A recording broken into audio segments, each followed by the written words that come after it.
તો આત્મદેવ બ્રાહ્મણ ખૂબ રડવા લાગ્યા. એ વખતે પેલા સંત જે યતિ મહારાજ હતા એમને દયા આવી ગઈ કે હવે આને સત્સંગની વાત નહીં પચે.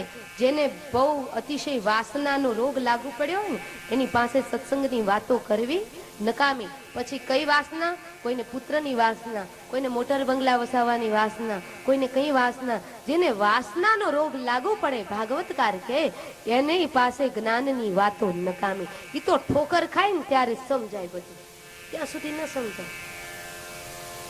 એટલે આપણી સંતવાણીમાં કહેવાય હંસલો હરિભજનનો આળ સુરે.